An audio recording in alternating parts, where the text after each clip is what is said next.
que adotares agora, ir junto a Deus, representará sempre a garantia de vitória espiritual e realização da verdadeira felicidade. No terreno da palavra. Examina a tua conduta no terreno da palavra. Nascida do discernimento emocional, a palavra consola, reergue, esclarece, educa e alivia.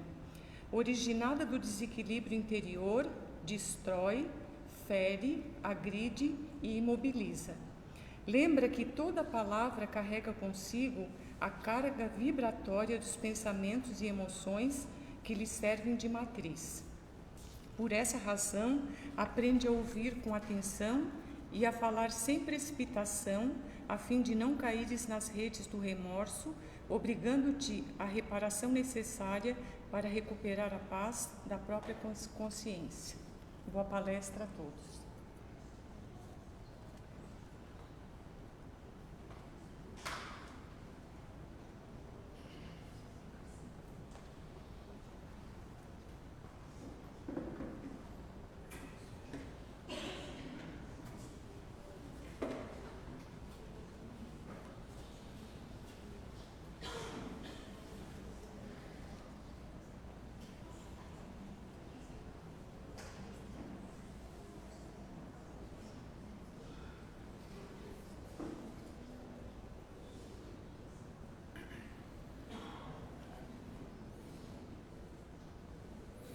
Uma boa noite, meus irmãos.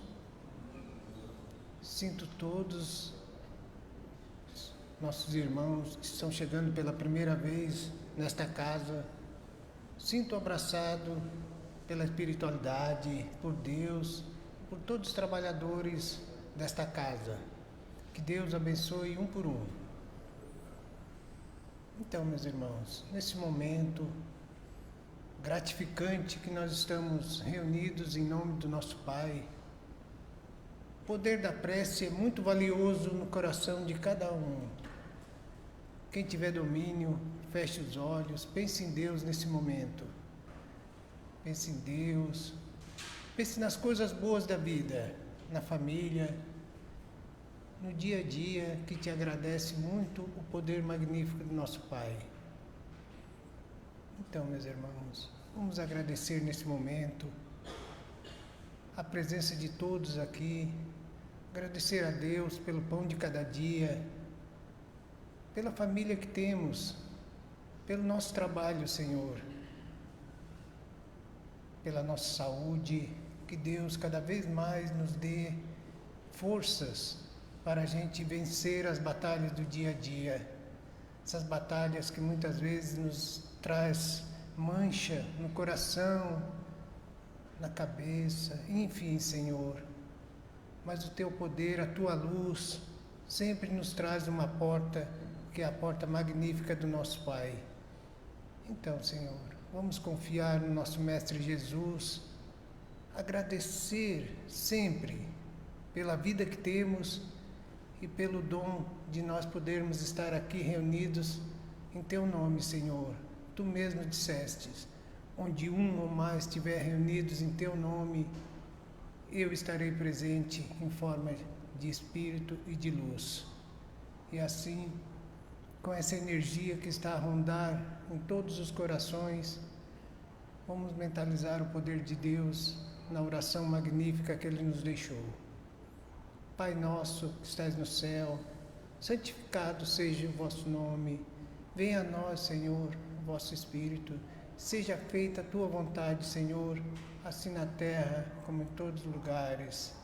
O pão nosso de cada dia dá-nos hoje e sempre. Perdoe, Senhor, a nossa dívida. Não nos deixe cair nas tentações do dia a dia e livra-nos, Senhor, de todos os mal, porque Teu é o reino, o poder e a glória para sempre. Com essa oração, vamos dar início à palestra da noite de hoje. Que Deus abençoe a todos. Hoje, nosso palestrante que vai dirigir a palestra, nosso irmão Dionei, que a paz seja presente nas suas palavras e na sua energia. Que assim seja. Boa noite a todos.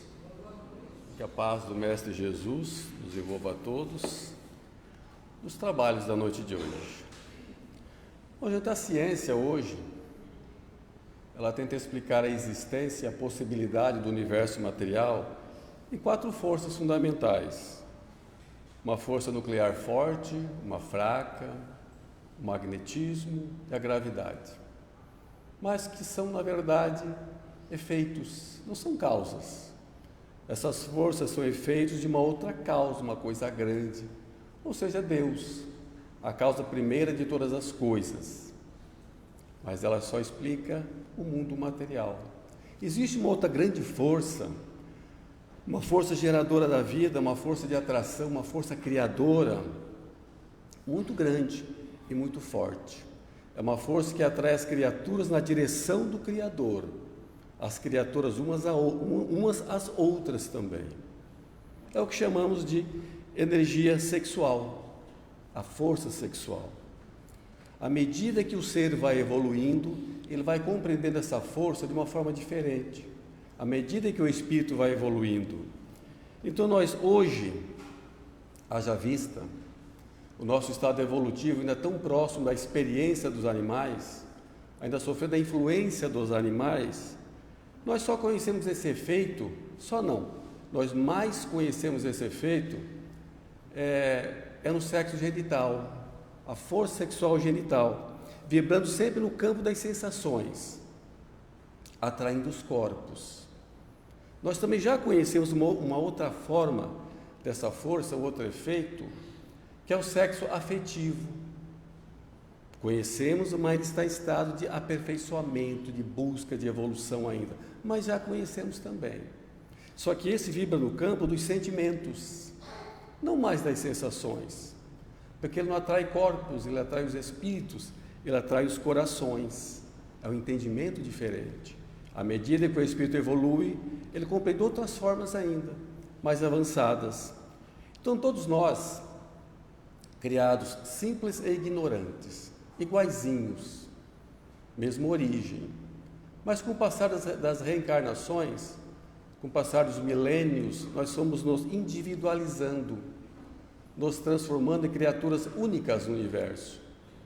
Então nós precisamos agora nos atrair uns pelos outros, para treinar sentimentos, ou seja, a caminho da luz. Então, criados simples e ignorantes, mas filhos da luz, e a caminho da luz também. Só que esse caminho ele pede que nós nos atraímos uns pelos outros para treinar sentimentos, porque treinar instintos e sensações me prende aos animais. É um caminho contrário do que queremos. Então essa energia, essa força, ela está sempre na cabeça das pessoas. Essa energia sexual está sempre rondando a mente das pessoas e sempre vulgarizada das mais diversas formas, nas redes sociais, nos meios de comunicação em massa, sempre buscando uma atração, uma audiência, sempre chamando a atenção, vulgarizando tudo, sensualizando tudo, sexualizando e erotizando os conteúdos, sempre buscando atenção e audiência, mas sempre ignorando que existe um espírito em evolução envolvido nisso, porque busca sempre essa força de atração, mas para chamar uma atenção, ignorando que existe um ser em evolução envolvido nessa força também. E alguns segmentos religiosos não compreendem, porque essa força é ligada a um prazer, ela ficou meio incompreendida, meio perdida no tempo. Em alguns casos até chamada de coisa feia. Em alguns segmentos religiosos, o sexo é coisa feia. Mas o problema está em nós, e não nessa força. É porque nós buscamos algo imediatista. Nós queremos uma coisa para hoje, o prazer é para agora, não é para amanhã, ele é momentâneo. Então, do ponto de vista da nossa experiência animalizada, essa energia causa uma das sensações mais intensas que nós conhecemos. Por isso ela pode ser viciante e também tirar a liberdade. Sim, liberdade. Porque se a mente ficar vagando nesse campo das sensações, ela fica presa à materialidade. Ela não se abre para novos aprendizados, ela não abre para as coisas do além, as coisas do alto. não consegue perceber algo que está além do horizonte da morte, porque fica vagando no campo das sensações momentâneas, do animal, do instinto ainda. Então as religiões nunca souberam entender ou lidar com a força e o prazer que ela proporciona. Até muitas vezes, essas religiões se viram envolvidas em situações degradantes dentro de suas próprias instituições. E quantas vezes essa energia sexual não se transformou em violência e humilhação? Nós vemos isso diariamente nos noticiários. Violência, humilhação envolvendo a energia sexual. Então, por isso que no passar do tempo, mais na antiguidade, o sexo era visto não como coisa divina, o sexo era coisa do capeta, por conta de incompreensão, porque ela trazia certos constrangimentos. Lá no Livro dos Espíritos pergunta-se: os espíritos têm sexo? E os mentores respondem: tem, mas não da forma que compreendeis, não da forma que conheceis. E qual é a forma que nós conhecemos? O do animal, o sexo genital, o sexo das sensações, da coisa do momento, o prazer do momento. E os espíritos puros, que já são luz, que nem corpos têm mais, eles são luz, são puros, são evoluídos. Como seria essa energia neles? Como seria o sexo da luz? De fato, então, nós não conhecemos, nós não compreendemos, como disse o mentor espiritual. Provavelmente essa energia se manifesta na luz através do amor, mas um amor que não atrai mais um ser ao outro, mas que atrai o ser a toda obra divina, a tudo aquilo que é divino. Então, de fato, é algo que nós não compreendemos ainda, porque nós encarnados, então conhecemos o sexo genital, mas espíritos do nosso nível desencarnado, esse sexo também não faz o menor sentido. Então, até mesmo para espíritos do nosso nível desencarnado, o sexo que nós conhecemos também não faz sentido, porque espíritos não se reproduzem, o espírito não reproduz outro, e os órgãos do prazer pertencem ao corpo, que eles não têm mais, então também não faz sentido. Então, quando se fala em conheceis, sim, mas eu só conheço o nosso, de ser encarnado. E quanto mais distante estiver o espírito da influência da matéria, da influência do animal, mais diferente é essa forma de compreender, mais distante da forma que nós conhecemos. Então, isso é um caminho nosso. À medida que nós vamos evoluindo, essa força nós vamos começar a ver de uma forma diferente, muito mais divina do que nós vemos hoje. Então, espíritos que ainda vivem a experiência humana, como nós, quando desencarnados, nós continuamos mostrando as qualidades mais predominantes em nós. Nós, em desencarnando, se a predominância em mim é a masculinidade, eu vou me apresentar como um espírito masculino, como a gente vê na literatura espírita. Espírito Emmanuel, mentor de Chico Xavier, se apresenta como espírito masculino. Joana de Ângeles, mentora de Divaldo Franco, se apresenta como espírito feminino. Então, de um modo geral, nós desencarnados continuamos desencarnando, né? Nós continuamos com as qualidades predominantes. Nós vamos construindo essa psicologia em nós no passar dos milênios, das reencarnações. Quem passar muito a reencarnação vindo somente com o material escolar de um homem, é claro que ele vai ficar impregnado das psicologias da masculinidade e vice-versa também. Então nós somos diferentes, nós temos polaridades. Então nós nos completamos, nós somos complementares. E cada um tem uma coisa que o outro tem um pouquinho, ou um tem uma coisa que falta no outro. Por exemplo, os espíritos que têm a predominância da feminilidade, eles têm mais tendências às relações, à ternura, à compreensão, a observar, o senso de piedade, o de proteção, o de acolher. São mais comunicativas, às vezes até demais, têm boa memória, lembram de coisas lá do passado distante, Por isso que diz que mulher nunca enterra o defunto. Está sempre rondando a mão. Volta e meia desenterra quando é necessário, quando precisa. Então, os espíritos com essas características têm mais essas facilidades. E talvez esses espíritos que exalam a feminilidade tenham mais necessidade de ser observados e admirados pela beleza. Já aqueles espíritos que apresentam, que exalam, né, as psicologias da masculinidade, têm mais tendência à dominação, à independência, à ciência, matemática, senso de orientação, e precisam, e talvez tenham a necessidade de serem mais admirados pela eficiência e pela força, não somente pela beleza. Então nós somos diferentes, mas somos complementares em nossas polaridades. Então nós, enquanto encarnados, nós temos que nos observar em 3 aspectos. Nós somos uma estrelinha, o espírito, o ser que sente, o sensitivo, um corpo espiritual, que é conforme eu me sinto, conforme o espírito se sente, e um corpo físico, que é formado pelo perispírito. Então, de um modo geral, isso é de um modo geral, nós podemos reencarnar como homens e mulheres, mas quase sempre ligado à sintonia da mente. Se eu me sinto muito mais o ser masculino, é muito mais provável que eu forme um corpo masculino, que eu forme assim o meu corpo espiritual. Mas isso é somente de um modo geral, porque nós precisamos passar por todas as experiências. Então, muitas vezes, por questões de necessidades reencarnatórias, ou expiatórias, ou de provas, ou simplesmente para novas experiências, nós podemos reencarnar num corpo diferente daquele que está em sintonia com a mente. Porque se nós reencarnássemos somente como homens ou como mulheres, nós só conheceríamos a experiência daquele.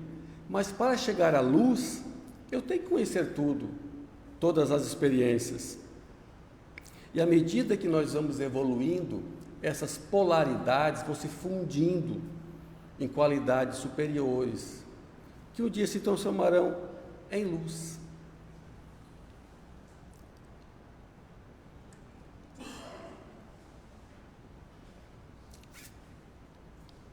Então, se temos que passar por todas as lições, homem e mulher, então o corpo é material escolar, que Deus empresta para entrar nessa escola.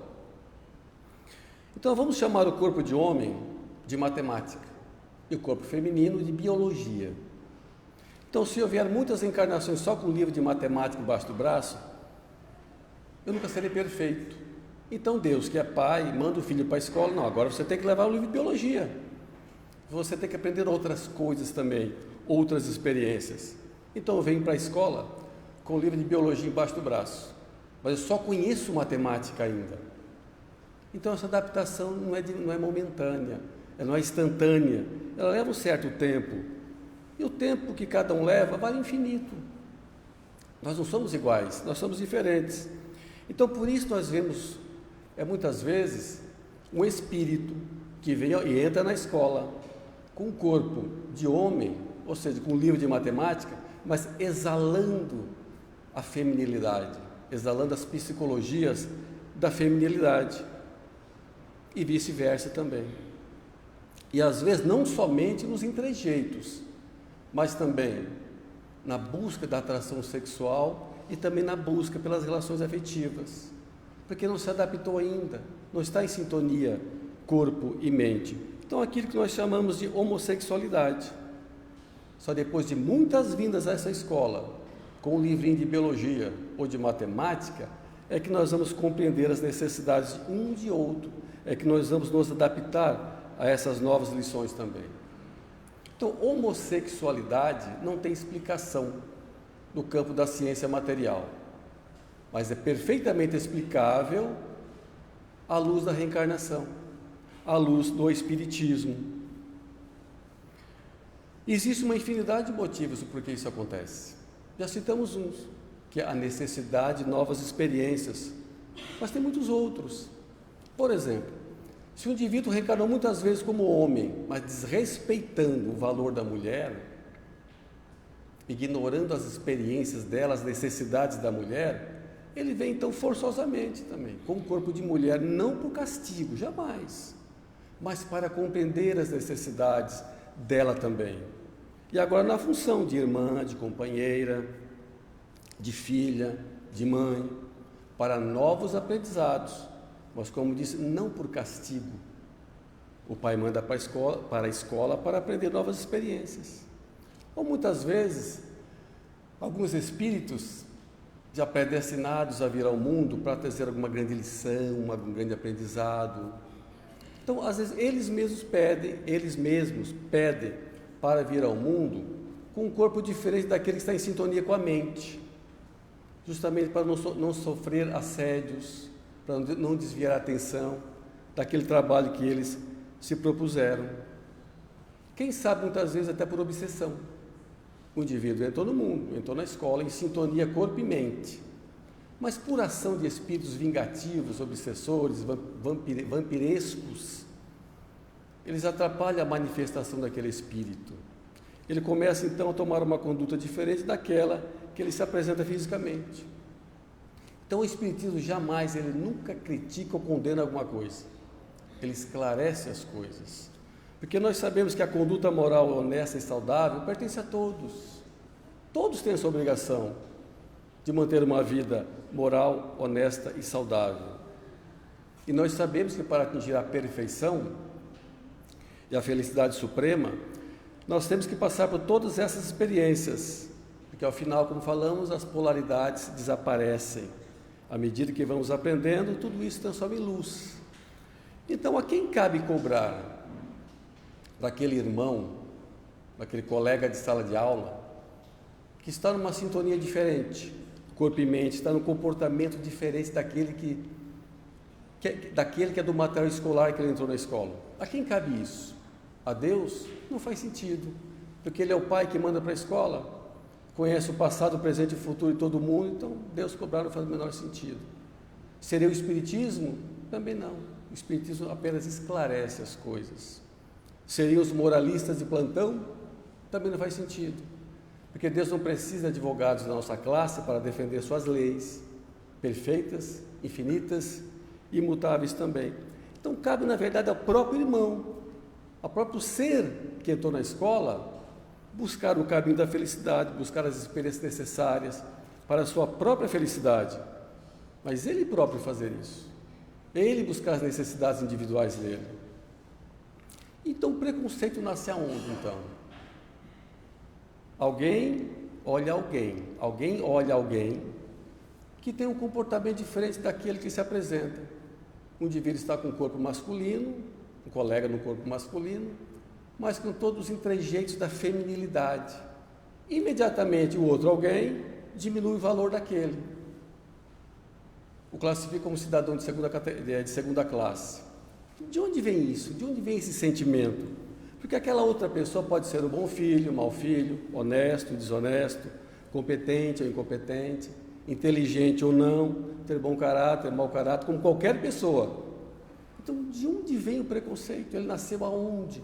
O nada não cria nada. Isso tem que nascer de algum lugar. Então, segundo Kardec, tudo que tem de feio e errado no mundo vem do egoísmo. E o que é egoísmo? É um animal. É um instinto de preservação dos animais.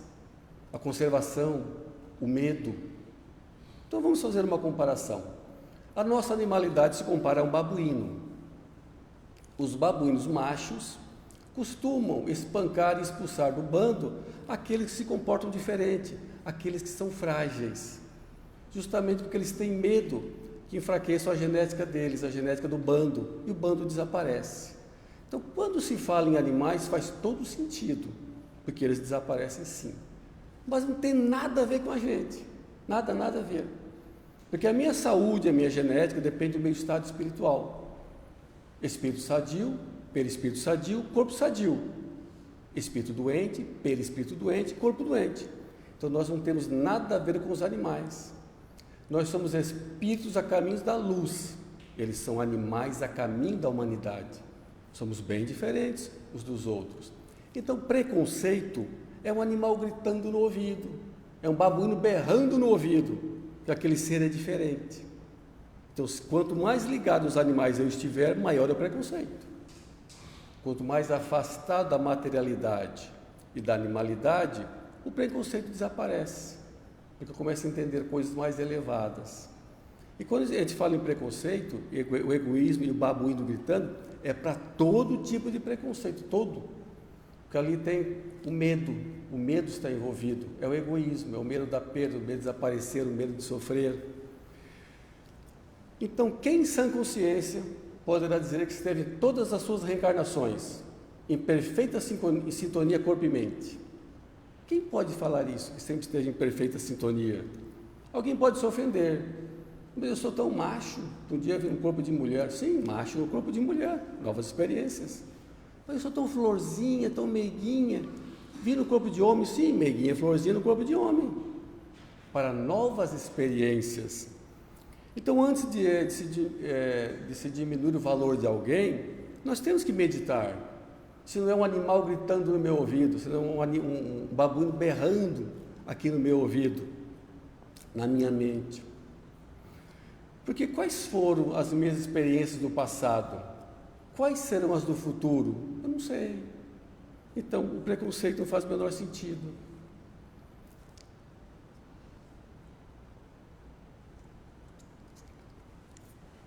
E quando se fala em força sexual, não podemos deixar de falar em pornografia. Num primeiro momento, pornografia parece apenas um monte de gente sem roupa, um monte de peladões, num primeiro momento. Mas a realidade espiritual não é igual à realidade material.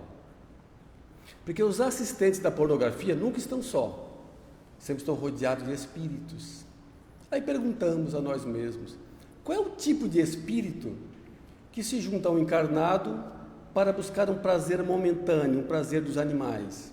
Que tipo de espírito faz isso? Espíritos ainda doentes, inferiores, presos no campo inferior da vida. São espíritos revoltados. Revoltados por quê? Porque eles buscam um prazer que eles não têm mais a fonte, eles não têm mais corpo. Então são revoltados e são doentes, eles perturbam profundamente o ambiente. São espíritos que não estão nem aí para a afetividade, somente para o prazer momentâneo. Então, pornografia não é só um monte de gente sem roupa. É uma realidade espiritual que não pode ser ignorada de forma alguma. Então, tudo que Deus criou é bom, é divino. Porque se não houvesse nenhum prazer em nos atrairmos, como seria a vida? Se não houvesse prazer em nossas atrações também. Nós temos que buscar uma prática saudável em tudo, porque o que nós mais queremos mesmo é paz e tranquilidade. Mas se quando eu chegar nos portões dessa grande escola, no portão de saída, de voltar para a casa espiritual, ou seja, a morte, se eu estiver impregnado de uma força muito intensa, uma necessidade muito intensa ainda da experiência animal, será que eu estarei em paz naquele momento? Provavelmente não. Eu serei mais um dos vampiradores do mundo espiritual. E é muito degradante, segundo André Luiz, psicografia de Chico Xavier, ele nos diz que é muito triste ver a necessidade de espíritos ficar vampirizando os encarnados em busca de prazer. E também é muito triste de se ver e difícil de se tratar os espíritos desencarnados ainda doentes do campo da sexualidade, lá no mundo espiritual. Então nós nos completamos sim, porque sexo é aproximação, sexo é uma retrocarga de energias, sexo é saúde. Lá no livro Sinal Verde, uma mensagem diz que nós não devemos abrir mão do sexo nas relações afetivas, porque ela é importante, ela é a saúde da relação também. E a vida íntima dos envolvidos pertence tão somente aos envolvidos e a mais ninguém. Então, nós conhecemos muito o prazer corporal, mas já temos condições de buscar também o sexo afetivo, aquilo que vai além da coisa momentânea. E quanto maior for o nosso envolvimento com o sexo afetivo, menores serão as inquietações do sexo animal. Então, isso significa a evolução dos espíritos. Então, o sexo é um mecanismo de união, de relação profunda entre os espíritos. Então nós temos que transformar isso numa coisa verdadeira, boa e útil para a nossa vida também. Então nós temos que nos educar para buscar algo que vá além da coisa momentânea, da coisa temporária. Lá no livro Vida e Sexo, do Espírito Emmanuel, psicografia de Chico Xavier, ele diz que o sexo é a última grande fronteira que o espírito humano precisa transpor para caminhar para a sua evolução, para as paragens mais elevadas. Então, meus amigos, foi a mensagem de hoje. Obrigado pela atenção e uma boa noite para todos.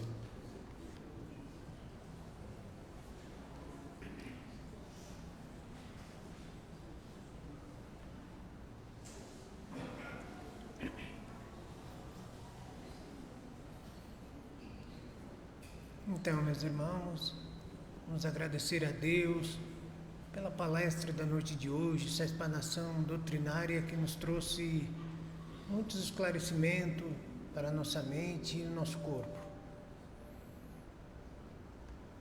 E agora, meus irmãos, agradecidos que somos pela espiritualidade amiga, mentores de luz, anjos de guarda, que se fazem presente nesse momento, nesta casa, para nos abençoar esse momento, que nós tivemos esses esclarecimentos. O momento foi muito pouco para muitos, mas bastante para Deus, porque sentiu a presença de cada um aqui, buscando a energia do nosso Pai. Se a gente tirar 1 segundo, 1 minuto na nossa vida para dizer assim: Pai, aqui estou, Ele se faz muito mais agradecido para o nosso esclarecimento do dia a dia. Então, vamos agora nos unir com Ele, tirar esse tempinho para dizer assim: Pai, aqui estou. Muito obrigado pelo dom da vida que nós temos.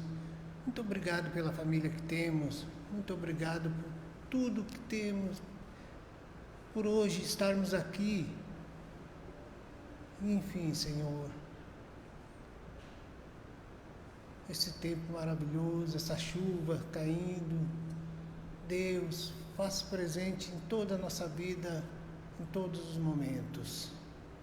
E assim, com essa energia que está a nos rondar, Senhor, agradeço muito a presença de todos, que Deus se faça presente nesta noite, no sono maravilhoso de cada um, no trabalho do dia de amanhã. Deus seja sempre nosso guia intercessor. Muito obrigado, meus irmãos, que assim seja.